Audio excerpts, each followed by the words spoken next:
हमारी 15 नवंबर को सबसे बड़ा जो मांग होनी चाहिए वो ये होनी चाहिए कि 5वीं अनुसूचित क्षेत्र से जो भूमि अधिग्रहण नाम से जो चल रहा, भूमि का जो अधिग्रहण कर रहा है, या फिर 5वीं अनुसूची को खत्म करने के लिए, 5वीं अनुसूची को खत्म करने के लिए डैम के नाम पर परियोजनाएं जो बन रही, वनों का सुंदरकरण के नाम पर बन रही, इसका पुरजोर विरोध करें।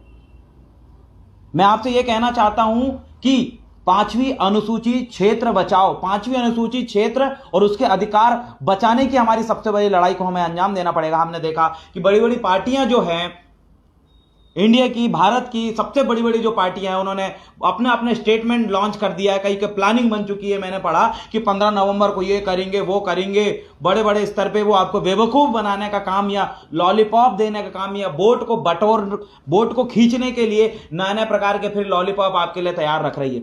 लेकिन आप उन तमाम नेताओं को, उन तमाम पार्टियों के जो उद्देश्य उन्होंने बनाए, उन तक ये आवाज पहुंचाएं, चिल्लाएं कि आदिवासियों के फालतू के लॉलीपॉप नहीं चाहिए। आदिवासियों के 5वीं अनुसूचित क्षेत्र में जो तुम लोग नजर गड़ाए बैठे हो, उस 5वीं अनुसूचित क्षेत्र को बख्शो, क्योंकि उस 5वीं अनुसूचित क्षेत्र आपका है तो आपका अधिकार है। अगर 5वीं अनुसूचित क्षेत्र से उठा के आपको दूसरी जगह अगर विस्थापन कर देते हैं तो वहां पर आपको विशेष अधिकार मिलेगा ही नहीं। मैं आपको बार बार यही कहना चाहता हूं, हमारे छिंदवाड़ा में भी हम ये देख रहे हैं, बाकी जगह अभी एक आंदोलन चल रहा है छोटू भाई मज्जी का। इनमें इन्होंने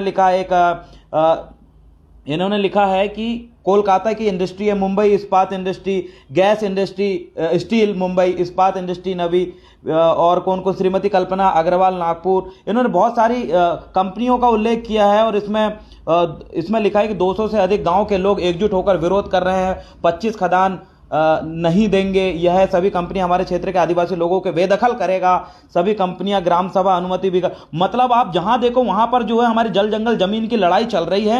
लेकिन कुछ ऐसी पार्टियां जो इस तरफ आपका ध्यान नहीं लाना चाहती, बड़े बड़े जो मैनिफेस्टो में ये कभी इस बात को नहीं डालना चाहती हैं बड़ी पार्टियां कि जो आदिवासियों के जमीन और जंगल के जो आंदोलन चल रहे हैं, उन जमीन और जंगल में आदिवासियों के संपूर्ण अधिकार के लिए जो विशेष अधिकार की जो बात आती है, दिलाने की बात अपनी मैनिफेस्टो में कोई भी पार्टी नहीं डालने वाली। इसलिए आपको अपने अधिकार की लड़ाई खुद लड़ना पड़ेगा। और मुख्यतः मैं आपसे यही रिक्वेस्ट करना चाहता हूं, मेरे छिंदवाड़ा के जितने सगा साथी उनसे यही रिक्वेस्ट करना चाहता हूं कि इधर थोड़ा कैमरा घुमाओ।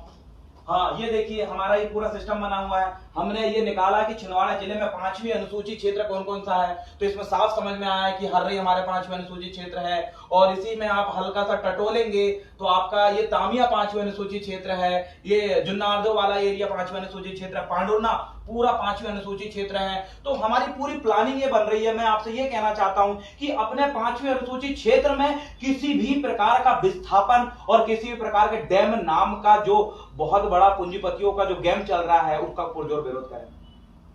हम विकास विरोधी नहीं है, आदिवासी या फिर ट्राइबल कोई तो विकास विरोधी नहीं है, हम विकास का विरोध नहीं करते हैं। हमारे मानना है बड़ा सा जो बांध बांध रहे हो, उस बड़ा सा बांध जो बांध रहे हो किनके लिए, वही पूंजीपतियों के लिए, अडानी अंबानी के लिए। बड़े बड़े जो बांध बांध रहे हैं आप, उन्हीं की जगह छोटे छोटे बांध गांव में बांधिए, छोटे छोटे तालाब बनाइए, उसमें गांव का विकास होगा।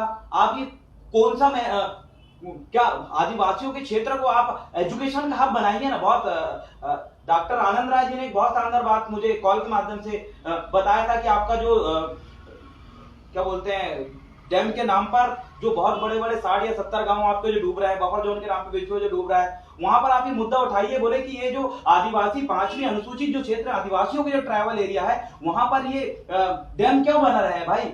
आप फैक्ट्री दिखाना, विकास के रूप में आप यहाँ फैक्ट्री दिखाना चाहते हो, फैक्ट्रियों का विकास दिखाना चाहते हो, आप ये ट्राइबल क्षेत्रों का एजुकेशन हब क्यों नहीं बनाते।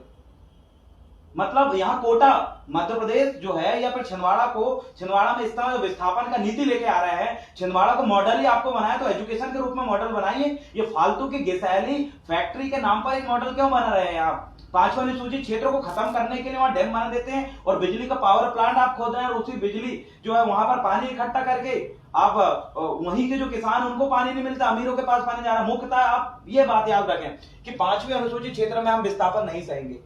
आप 15 नवंबर को ये सबसे बड़ी बात उठाएं, जिसका 5वीं और 6वीं अनुसूचित क्षेत्र है, वहां पर विस्थापन नहीं करने देना।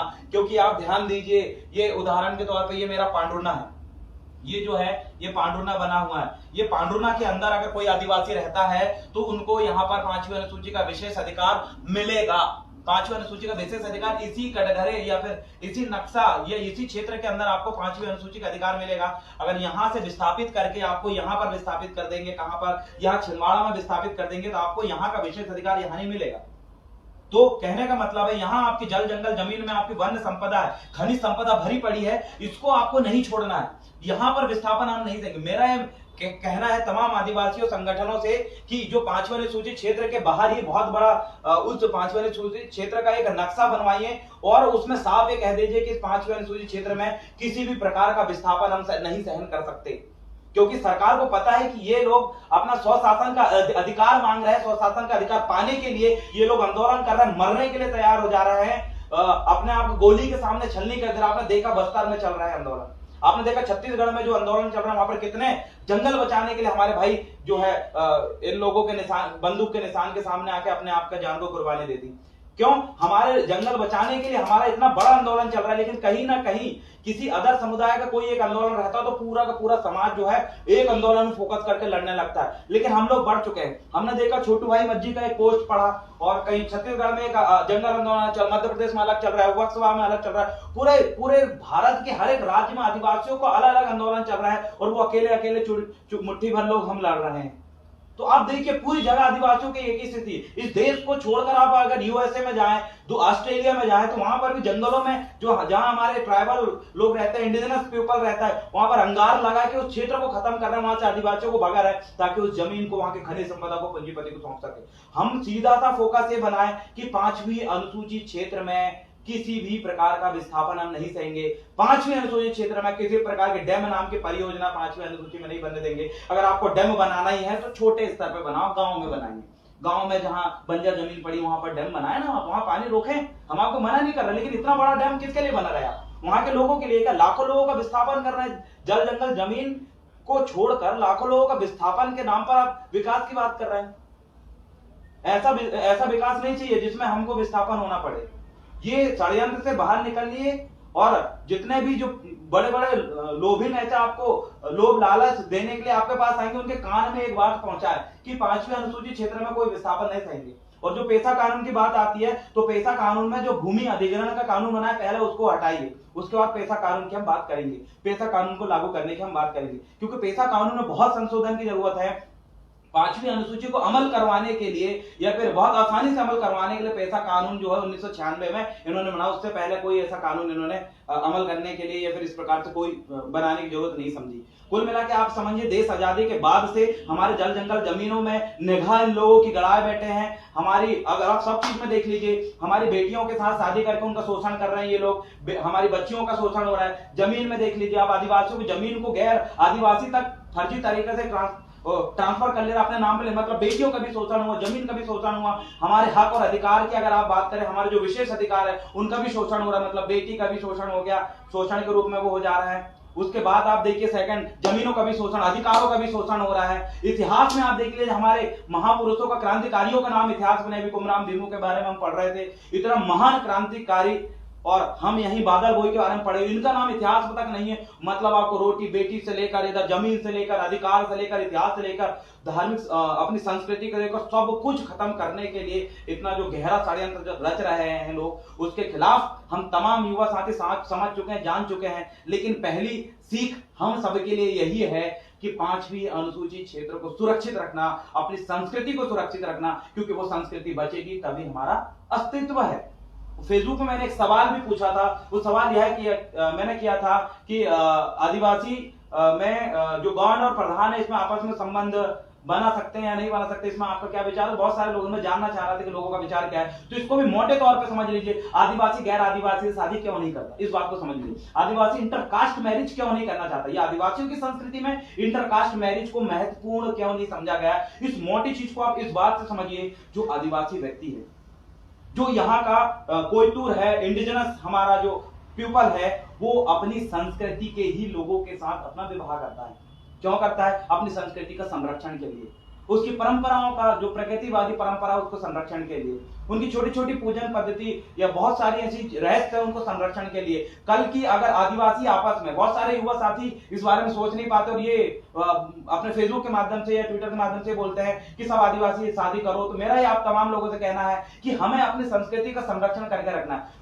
अब देखिए, अगर हम लोग आपस में आदिवासी अगर शादी करने लगे, इस बात को भी समझिए, आपस में अगर शादी करने लगे, इससे जो है हमारे कल्चर एक्सचेंज होंगे और धीरे धीरे एक पर्टिकुलर जो समुदाय है उसका कल्चर समाप्त हो जाएगा। जैसे कि हम देखते हैं कि हो समुदाय है या फिर बैगा समुदाय है, बहुत कम क्वांटिटी में ये बचे हैं, 100 लोग बचे हैं, 1,000 लोग बचे हैं, कहीं कहीं इतनी कम संख्या है। अगर ये जो है गैर समुदाय से अगर शादी करने लगे तो इनकी जो संस्कृति है वो खत्म हो जाएगी, जिसकी संस्कृति हावी है वो संस्कृति वायरल हो जाएगी। जैसे कि मध्य प्रदेश में हम देखें, गौंड और भील 2 समुदाय हैं जिनकी अपनी संस्कृति एक हाई लेवल पे भी चल रही है, लेकिन जो छोटे छोटे समुदाय हमारे बीच में फंसे हुए, उनकी अपनी एक संस्कृति है और वो अगर इन संस्कृतियों के लोगों के साथ अगर शादी का संबंध बनाते हैं तो लगभग जो कोयतुर जो संस्कृति है वो काफी हाईलाइट है, तो वो कहीं ना कहीं उसमें कन्वर्ट हो जाएंगे, कोई तो संस्कृति को अपना लेंगे, उनकी जो मूल संस्कृति थी वो खत्म हो जाएगी। इस वजह से संस्कृति को संरक्षण के लिए, उनके प्राकृतिकवादी नियमों का संरक्षण करने के लिए, उनकी अपनी मूलभूत पहचान, नृत्य, गाना, उनकी बोली भाषा का संरक्षण करने के लिए अपने अपने समुदाय में शादी करना उचित है। इसीलिए जो समुदाय अपने में शादी करता है, अपनी संस्कृति, बोली भाषा सबको संरक्षण करता है, जो मिक्स नहीं है वो इंडिजिनस पीपल है, वो ट्राइबल है, वो एबोरिजिनल है, वो आदिवासी है। जो इंडिजिनस शब्द ही आप समझिए, इंडिजिनस वो शब्द मतलब ओरिजिनल। एक मक्का होता है, एक हाइब्रिड मक्का होता है, एक देसी मक्का होता है। हाइब्रिड जो मक्का है वो कई प्रकार से मिक्स रहता है। देसी मक्का मतलब एक इंडिजिनस बीज, देसी बीज, जो ओरिजिनल मक्का है। ये फसल का मैंने बताया, तो एक इंडिजिनस बीज होता है और एक होता है हाइब्रिड, हमने वो देखा। तो इसमें वैसे ही इस कंट्री में एक जो नस्ल पाई जाती है आदिवासियों की, वो हाइब्रिड नहीं है, वो ओरिजिनल है, जो अपने ही समुदाय में शादी करना पसंद करते हैं। इस वजह से हमें बहुत बड़े बड़े विशेष अधिकार मिले हुए, तो इसका संरक्षण करें। इस बात को ध्यान रखते हुए शादी से लेकर सगागोत्र संबंध स्थापित करें। और तमाम भाइयों बहनों को मैं ये भी कहना चाहता हूं इस वीडियो के माध्यम से कि आप, कुछ लोग जो है अपने हाथ काट लेते हैं, हाथ काट लेते हैं, कुछ सुसाइड कर लेते हैं। किसके लिए भाई? गर्लफ्रेंड के चक्कर में, बॉयफ्रेंड के चक्कर में। बैठ के बात करते हैं। गर्लफ्रेंड और बॉयफ्रेंड के चक्कर में हाथ कान नाक काटने वाले बेवकूफ सगा साथियों को भी कहना चाहता हूं, आदिवासी भाइयों को भी कहना चाहता हूं, बहुजन या मूल निवासी साथियों को कहना चाहता हूं, एसटी ओबीसी वाले साथियों के लिए, सबके लिए संदेश है कि आप अपने हाथ पैर काट लेते हो, फांसी में टंग जाते हो अपने गर्लफ्रेंड बॉयफ्रेंड के लिए। अरे एक पल के लिए उस माँ बाप को तो याद कर लो जिसने तुमको पैदा किया है। महीना, 4 महीना, 1 साल, 2 साल अगर किसी लड़की से, किसी लड़के से क्या बात कर लेते हो, आप उनको सब कुछ समझ लेते हो। जिस माँ बाप ने, जिस माँ ने आपको 9 महीने कोख में रखा है, जिस बाप ने मजदूरी करके आपको पाला है, मेहनत करके पाला है, उसको आप याद नहीं रखते। पानी है क्या भाई? ठीक है। मैं यही कहना चाहता हूं कि आप जो भी साथी है जो लव के और इसके उसके मरने के लिए बोलते हैं, कुछ लोग जो है बोले मैं आपके लिए बुरे, मैं जानू तुम मेरे लिए क्या कर सकते हो, मैं तुम्हारे लिए जान भी दे सकता हूं। अरे तुम तो मरे जाओ तो बेटर, अपने माँ बाप को भूल जाते हैं, मरने के लिए तैयार। लड़की बोलते मैं तुम्हारे लिए आत्महत्या कर लूंगी, और जिस माँ ने पैदा करे उसके लिए क्या करेगी? और वो लड़का, जानू तुम क्या दे दोगे? बोले तुम्हारे लिए जान दे देंगे, और माँ बाप के लिए जिसने पैदा किया। साले बेवकूफों वाले जो हरकत करते हैं, जो नए नवेले अभी जो लड़के हैं ना, इन लोगों को समझाना चाहता हूं, भाइयों इस बात को दिमाग में रखो। जीना है तो माँ बाप के लिए जियो यार, जिन्होंने तुमको पैदा किया है, उनके लिए कुछ अच्छा करो। चंद लड़की और लड़के के चक्कर में जो लोग जो है अपने हाथ पैर काट लेते हैं, नस काट लेते हैं और मरने की धमकी देते हैं, कुछ लोग तो मर भी गए जहर पी के। उन लोगों को समझाना चाहता हूं, तुम लोग तो इसी के काबिल थे। जिस दिन ऐसे लोग आत्महत्या करते हैं गर्लफ्रेंड बॉयफ्रेंड के चक्कर में, उस दिन उसके माँ बाप ये सोचता होगा कि ऐसी संतान किसी माँ के कोख में पैदा ना हो जो प्यार मोहब्बत के चक्कर में मर गए अपने माँ बाप को भूलकर। भाई एक उनकी भी आशा और उम्मीद होती है। इस चीज को दिमाग में रखें। और बहुत सारी आदिवासी बच्चों को समझाना चाहता हूं, तुमको बार बार, बहुत सारे आदिवासी युवाओं को समझाना चाहते हैं तुमको बार बार कि भाई फालतू के दूसरे समुदाय में या फिर दूसरे गैर आदिवासी से शादी मत करो। आज गैर आदिवासी से छिंदवाड़े में मेरे पास 100 से ज्यादा महिलाओं का नाम आया है जिसने, जो सरकारी नौकरी में और जिनने गैर आदिवासी से शादी करी है। इन लोगों के लिए क्या सामाजिक नियम है भाई? कहां है सामाजिक संगठन?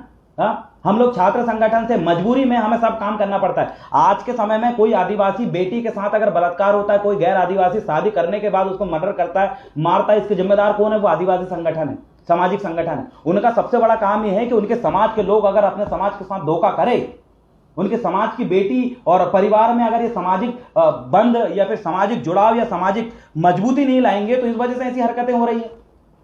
अभी कुछ लोग जो धर्म को लेकर वो बोल रहे हैं कि जो धर्म परिवर्तित कर चुके आदिवासियों का आरक्षण खत्म करो। तो भाई ये बात आप बोल रहे हैं ना, इस हिसाब से भी सोचिए, इस हिसाब से भी आपको सोचना पड़ेगा कि अगर कोई क्रिश्चियन बना है, कोई मुस्लिम बना है, कोई हिंदू बना है, ये भी एक धर्म है, इन पे भी कोई आदिवासी अगर गया तो उनका भी आरक्षण खत्म करने की बात करना। पर्टिकुलर जो खासकर बीजेपी के जो संगठन है वो ये बोल रहे हैं धर्मांतरण करने वाले लोगों पे बंद करने के लिए ज्ञापन देंगे। तो हिंदू भी एक धर्म है, उसको लेकर भूलना। पार्टी का एजेंडा बात का मामला है, पहले सामाजिक एजेंडा पहला मामला है।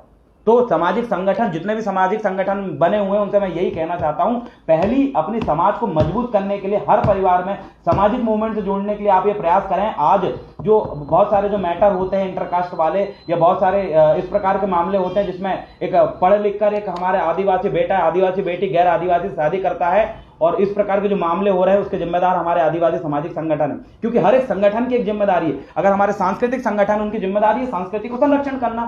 छात्र संगठन, उनकी एक जिम्मेदारी है कि छात्रों के विभिन्न विषय मुद्दों को लेकर उनको लिए संघर्ष करना। कर्मचारी संगठन की अपनी एक जिम्मेदारी है कि कर्मचारी है, जैसे एक मुस्लिम जो है सरकारी कर्मचारी होने के बाद अपना समाज की मदद करता है, एक क्रिश्चियन कर्मचारी होने के बाद अपने समाज की मदद करता है, एक बौद्धिस्ट एक कर्मचारी होने के बाद अपने समाज की ओर भी ध्यान देता है, एक जैन मुनि भी, अगर कोई जैन समुदाय का व्यक्ति सरकारी कर्मचारी है तो उसका जिम्मेदारी होती है उसके समाज की तरफ काम करना। एक सिख धर्म का व्यक्ति है, सिख सरदार है, तो वो अपने समाज की तरफ ध्यान देता, सरकारी नौकरी भी करता। लेकिन एक आदिवासी व्यक्ति, एक ट्राइबल एम्प्लॉय, एक गवर्नमेंट एम्प्लॉय ट्राइबल के देख लो, इसकी कोई जिम्मेदारी भी बनती है ना भाई। सब समुदाय जो है, जितने भी लोग सरकारी नौकरी में हैं, वो अपने समाज के तरफ ध्यान देते हैं, सामाजिक मजबूती की ओर ध्यान देते हैं। सरदार जी अपने गुरुद्वारे में बैठ के, भले सरकारी कलेक्टर हो, लेकिन अपने गुरुद्वारे में बैठ के समाज के लिए प्लानिंग करता है। एक मुस्लिम समुदाय का व्यक्ति भले ही वो IAS IPS बन गया, मस्जिद में बैठ के अपने लोगों के साथ समाज के लिए प्लानिंग करता है। लेकिन एक आदिवासी SP बनने के बाद, कलेक्टर बनने के बाद और बड़े बड़े पद में जाने के बाद ये बोलता है कि मैं सामाजिक मजबूत करने की, तो उसके अंदर बातें निकल जाती है। तो आप तमाम लोगों से मैं यही कहना चाहता हूं, अपनी हर एक जिम्मेदारी, जैसे मैंने बताया छात्र संगठन की अपनी जिम्मेदारी, धार्मिक संगठन की अपनी जिम्मेदारी, कर्मचारी संगठन की अपनी जिम्मेदारी, पॉलिटिकल पार्टियों की अपनी एक जिम्मेदारी है। सब अपने अपनी जिम्मेदारी निभा रहे हैं और सभी का होना भी सही है। क्योंकि अगर हम एक ही संगठन सब कुछ काम नहीं कर सकते, हर एक की अपनी अपनी एक जिम्मेदारी होती है। लेकिन आज के समय हम देख रहे हैं जो युवा साथी है, जैसे छात्र संगठन, हम गोंडमाना स्टूडेंट यूनियन वाले, हम जो है सामाजिक संगठन का भी काम करते हैं। क्यों? सामाजिक संगठन अपना दायित्व ढंग से नहीं निभा रहा है, कर्मचारी संगठन अपना दायित्व ढंग से नहीं निभा रहा है। सिर्फ कर्मचारी संगठन इसलिए बना के बैठे हैं कि अपना ट्रांसफर को रोक सकें और बाकी जाए सब तेल लेने। छात्र संगठन के लोग ही इतना वो करके जमीन विवाद के लिए हम लड़ रहे हैं भाई, जबकि किसका काम था जमीन विवाद इन सबके लिए लड़ना। चलो छात्र संगठन के लोग स्वतंत्र सब कुछ कर सकते हैं, लेकिन हर एक संगठन की अपनी एक जिम्मेदारी, उसको निभाएं। सामाजिक को एक समाज को मजबूत करना हमारी पहली प्राथमिकता होना चाहिए। मैं बार बार अपने वीडियो में कहता हूं कि मुस्लिम समुदाय ने अपने समाज को एकता किया, राज आगे बढ़ गया।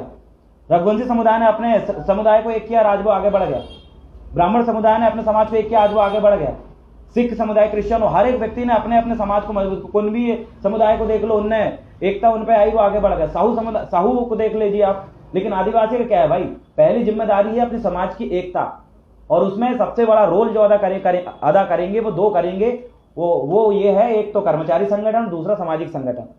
ये अपना सबसे बड़ा रोल अदा करते हैं। अगर ये लोग कमजोर होकर पूरी समाज कमजोर हो जाएगी। तो आप तमाम लोगों से यही निवेदन करना चाहता हूं, इस वीडियो के माध्यम से पुनः टॉपिक में आऊंगा कि 15 नवंबर को 5वीं अनुसूचित क्षेत्र की सुरक्षा के लिए, उस सुरक्षा में गैर आदिवासी या फिर ये बड़े बड़े इन लोगों के हस्तक्षेप को रोकने के लिए कुछ सोचें, कुछ विचार बनाएं। हम लोग हमारे स्तर से विचार बना चुके हैं, हम वही बातें बोलते हैं जिसे हम अमल कर रहे हैं, लोगों में अमल करवा रहे हैं, उस बात को आपके सामने प्रस्तुत कर रहे हैं। 5वीं अनुसूचित क्षेत्र जो जिला है, जो ब्लॉक है, उस ब्लॉक में घुसने से पहले वहां नक्शा लगा दीजिए और वहां साफ ये बैन कर दीजिए भाई 5वीं अनुसूचित क्षेत्र में किसी भी प्रकार का बड़ा बांध बनाना या वनों का सौंदर्यकरण के नाम पर किसी का भी कब्जा हम सहन नहीं करेंगे। क्योंकि 5वीं अनुसूचित क्षेत्र है तो हमारे अधिकार है, अगर क्षेत्र ही नहीं है तो 5वीं अनुसूची भी नहीं है। अगर आप 5वीं अनुसूची कोई डायरेक्टली अगर खत्म करे आप विरोध करोगे, लेकिन 5वीं अनुसूची क्षेत्र खत्म कर रहे हैं, उससे विस्थापित करके बाहर वगैरह, आपको समझ में नहीं आ रहा है, लेकिन उससे भी आपका अधिकार खत्म हो रहा है। कोई डायरेक्टली 5वीं अनुसूची को खत्म नहीं कर सकते, इसीलिए इनडायरेक्ट रूप से जो हमारे आदिवासी विरोधी लोग हैं वो 5वीं अनुसूची को खत्म कर रहे हैं, क्षेत्र को खत्म कर रहे हैं। क्षेत्र खत्म मतलब 5वीं अनुसूची खत्म, मोटे तौर पर समझ जाइए आपका मूल मालिक होने का दर्जा भी खत्म हो रहा है। तो इस चीज में सक्रियता रहिए। और सबसे बड़ा मुद्दा हमारा होगा 15 नवंबर का 5वीं अनुसूचित क्षेत्र बचाओ। आप 5वीं अनुसूची के अपने हक अधिकार बचाओ। अगर पेशा कानून लागू करने की बात अगर बोल रहे हैं तो उसमें भूमि अधिग्रहण नाम का जो कानून है सबसे पहले उसको हटाओ।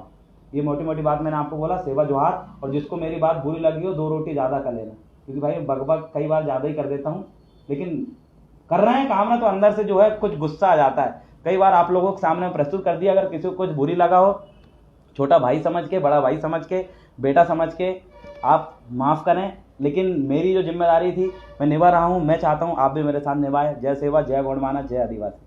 बहुत बहुत धन्यवाद।